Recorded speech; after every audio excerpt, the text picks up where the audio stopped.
كثرة المطلوب. عارفين يعني ايه كثرة المطلوب؟ اوقات كده الواحد يحس ان الدنيا ما بتخلص، كتير قوي اللي مطلوب. اديك مثل، شاب متخرج من اسره فوق المتوسط، ابوه يا دوبك علمه وشال له 20-30 الف جنيه. 20-30 الف جنيه ده كده، قال له يا ابني هو ده اللي قدرت اعمله وما اقدرش اعمل لك اكتر من كده، ولا عندنا ارض نبيعها ولا عندنا شقه سبتها لك، اتصرف. فتتصور بقى واحد قعد كده قال انا باخد 2200 جنيه مواصلات ومصروف 700، يتبقى 1500، ونطلع عشور ونساعد في البيت بحاجه، ما هو برضه اجيب لهم كيس فاكهه كده في الاسبوع واعمل مش عارف مين، ولسه طبعا هجيب لبسي من المرتب، يا نهار مش فايت. ده اتبقى 1000 جنيه. 1000 جنيه في السنه ب 1200 جنيه، والشقه 250 الف جنيه، غير تشطيبها 70,000، غير. بس برضه انا هعلى، يعني ال 1200 مش هيفضلوا 1200 اللي بحوشهم، يعني ممكن يبقوا 2000 جنيه، يبقى مش في سن 60، لا يعني ممكن جدا في سن 50 52 اكون شقه وادوات كهربائيه. هو الحقيقه طبقا للعقل اللي بيقوله كلامه ده ميك سنس يعني، وخاصة ان هو مثلا مش شغلته شغلة خارقة، هيبقى مثلا بياخد له 30-40 الف جنيه بعد كام سنة، لا هو عادي يعني، محاسب عادي او مش عارف مين عادي، هياخد كام يعني. كلامه الحقيقة ليه منطق. بس بص حواليك يا اخي، ما كل الناس برضو بتتجوز في الخمسة، صحيح مش في ال24 وال25 زي زمان، لكن في ال30 وال35 بيتجوزوا. الدنيا بتمشي يا اخي، بس انت كركبتها فوق دماغك. صوروا بقى واحدة ست بتشتغل من الساعة ايه 7 الصبح، بتصحى تعمل سندوتشات لاولادها وتنزلهم مدارس، وبعدين تروح شغلها من 8 لغايه الساعه 5 العصر، توصل لبيت الساعه 6، مستهلكه منهكه. والعيال بتقول لها ماما الاكل فين؟ ماما المريانه تتغسل، ماما مش فاهمه الماس، ماما مش فاهمه العربي، ماما دي الانجليزي، اي حاجه. وبعدين بتكتشف انها ما عملتش اكل بكره، يا نهار ابيض ما عملتش اكل بكره. وبعدين في ايه تاني؟ عندها مامتها عيانه ومامتها بيصعب عليها انها ما راحتش وزارتها، فلازم تروح تزور مامتها على بعد 3 محطات اتوبيس. وبعدين هترجع بقى، جوزها يقول لها على فكره البيت مش النظافه والمواعين والصراصير اللي في البيت دي شوفي لك حل فيها، انا مش حاسس ان انا عايش في بيت نظيف مثلا. صوروا لو واحده برمجه حياتها ان يومها الصبح تعمل كده، هتعمل ايه؟ هيجي لها انهيار عصبي زي ما انت قلتي. فلو كل واحد كركب الدنيا فوق دماغه، لا ده هيتجوز ولا دي هتعرف تمارس حياتها اليومية. بس الحقيقة الإنسان بيقدر يكيف نفسه، فعلشان ما تحبطش ما تكركبهاش فوق دماغك. قول الآية بتاعت يكفي اليوم إيه شره، وانت ضامن أي حاجة وانت عارف تصاريف ربنا شكلها إيه. يبقى الفكرة التانية كثرة المطلوب. طب دي حلها إيه؟ أقول لكم حلها إيه. اعمل حتة حتة حبة حبة، نظم يومك وحدد أولويات واعمل اللي تقدر عليه. هقول لكم مثل صغير. لو جبنا طفل صغير وهو لسه داخل KG 2 أو أولى ابتدائي، وقلنا له بص يا حبيبي دي الكتب بتاعت أولى ابتدائي هنحطها هنا كده نرصها، ده الكتاب اللي مش عارف مين، ودوت تكست بوك، ودوت الكتاب بتاع كذا، وده كتاب، وبعدين دي بقى كتب تانية ابتدائي، في ثالثة ابتدائي بقى الكتب بتكتر، في رابعة ابتدائي بقى بناخد 4 مواد جديدة، كنا بناخد ساينس بقى في ساينس، ما كنتش بتاخد كذا بقى في كذا، وبعدين في أولى إعدادي بقى وفي تانية اعدادي بقى وجبنا له كل الكتب اللي بتاعت الحكومه والكتب الخاصه وملازم المدرسين وحطيناها اكوام، عبل ما يوصل لبكالوريوس وحطينا الكتب دي كلها فوق بعض، هتبقى فيه اوضه مليانه من اولها لاخرها كتب. انتوا معايا؟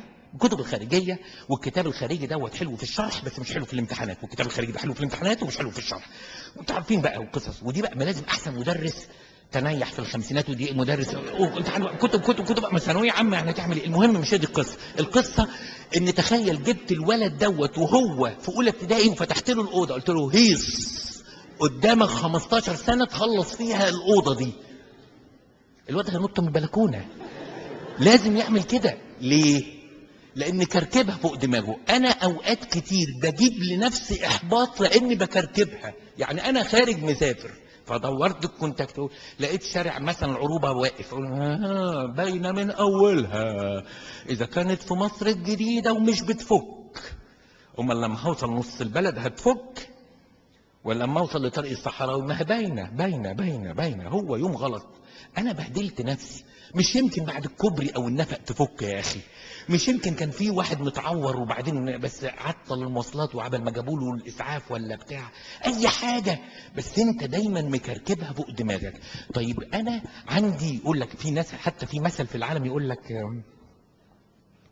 علي هم ما يتلم، مش بيقولوا كده؟ يعني ايه؟ كركبها فوق دماغه. طول ما انت حاسس ان اللي عندك مش هتقدر تنجزه مهما عملت، ده يجيب لك احباط. طب ما تقسمها حته حته. النهون اهم دلوقتي. الولاد تاكل ولا نغسل المواعين؟ الولاد تاكل، يبقى هناكل ونأجل، هنشوف لها حل ان شاء الله. نجيب نفتح عليها ميه كده تفكها شويه، نبوسها شويه. طب النقون اهم دلوقتي، نعمل كذا ولا نعمل كذا؟ هتلاقي في حاجه اهم من حاجه. اعمل اي حاجه، بس اللي انت بتعمله ده احسن 100 مره ما تكركبها فوق دماغك وتلاقي الفرحه والبهجه اختفت من وشك وبقيت دايما عتال هم، لان مفيش حاجه بتخلص. صوروا مثلا 12 تلميذ وضيف عليهم 70 رسول، توتال كام؟ 82. جبنا 82 دول قلنا لهم بصوا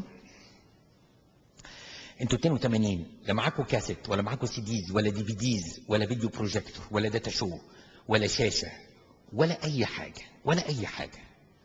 وانا بقول لكم ولا تحملوا لكم كيسا ولا مزودا في الطريق. يعني كل توكلكم عليا وكل شغلكم انكم انتوا ال 82 تنشروا دين جديد يقف قدام الفلسفه اليونانيه وقدام الديانه الرومانيه وقدام الديانه الفرعونيه متعدده الالهه، وتقولوا لهم عن يسوع المسيح الفادي الاله اللي اتصلب اله مات.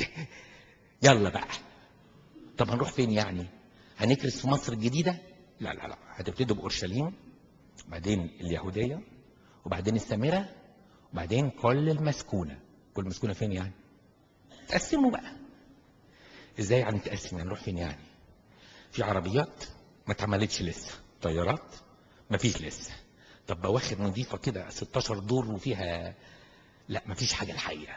امال انتوا هتعملوا ايه؟ تصرفوا. طبعا لو الدنيا دي اتعملت كده وشلت من المعادله دي قدره عمل الله، الواحد يكتئب، مش يحبط، يكتئب. طب ده احنا ما نعرفش اللغه السريانيه يا سيدي، ربنا هيخليك تعرف باللغات تتكلم اللغه اللي انت عاوزها.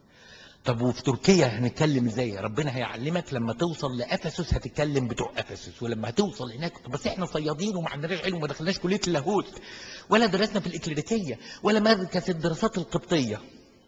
اعطيكم حكمه وفهم وفما خلي الناس تتعجب، يقولوا هم دول الصيادين؟ هم دول الفلاحين بيكتبوا فلسفه؟ ده ايه الكلام ده؟ يبقى تاني حاجة لما الدنيا تكركب فوق دماغك وتخش في الإحباط هتعمل حاجة. قسم وقتك، ابتدي بالأهم وأجل الغير مهم، وقول ربنا هيديني القدرة، لأن أنا لوحدي ما أقدرش، لكن أنا زائد ربنا أقدر أعمل كل حاجة زي ما التلاميذ عملوا كل حاجة. الولد لما دخل مدرسة خلص بتوع أولى ابتدائي لوحديها، وخلص بتوع تانية ابتدائي لوحديها، وخلص ثالثة لوحديها، لكن لما مال الأوضة كتب ما قدرش يكمل. فاهمين التكنيك ده؟ كل حاجة ليها وقتها. كل حاجة ليها وقتها. تصوروا أنا جبت بنوتة كده عندها 4 سنين، قلت لها حبيبتي تحبي تبقى عروسة وتتجوزي ونلبسك فستان؟ بتقول حلو قوي. أنت عارفة عشان تبقي عروسة تعملي إيه؟ هتذاكري 16 سنة يا ماما هترفع عليك فيها الشبشب. وبعد ال 16 سنة دي هتلاقي الإنسان وأنت وحظك يا يطلع سلبي يا يطلع بخيل يا يطلع، بص أنت وحظك ده لو لقيتيه. وبعدين لما تلاقيه هتجيبي منه عيال، هتبتدي تذاكري لهم وتتعبي ويخلوك تصوتي وصوتك يجيب الشارع كله. وبعد ما يعملوا فيك كل ده هتلاقي البنت راحت يا امريكا هجرت مع واحد، يا الواد ما سالش فيكي ومراته قالته قسيته عليكي. شايفه يا بنتي الحياه؟ انتوا فهمتوا فكر الاحباط بيعمل ايه في الانسان؟ بالرغم ان ممكن جدا الانسان يمر كل ده، بس كل يوم بشره.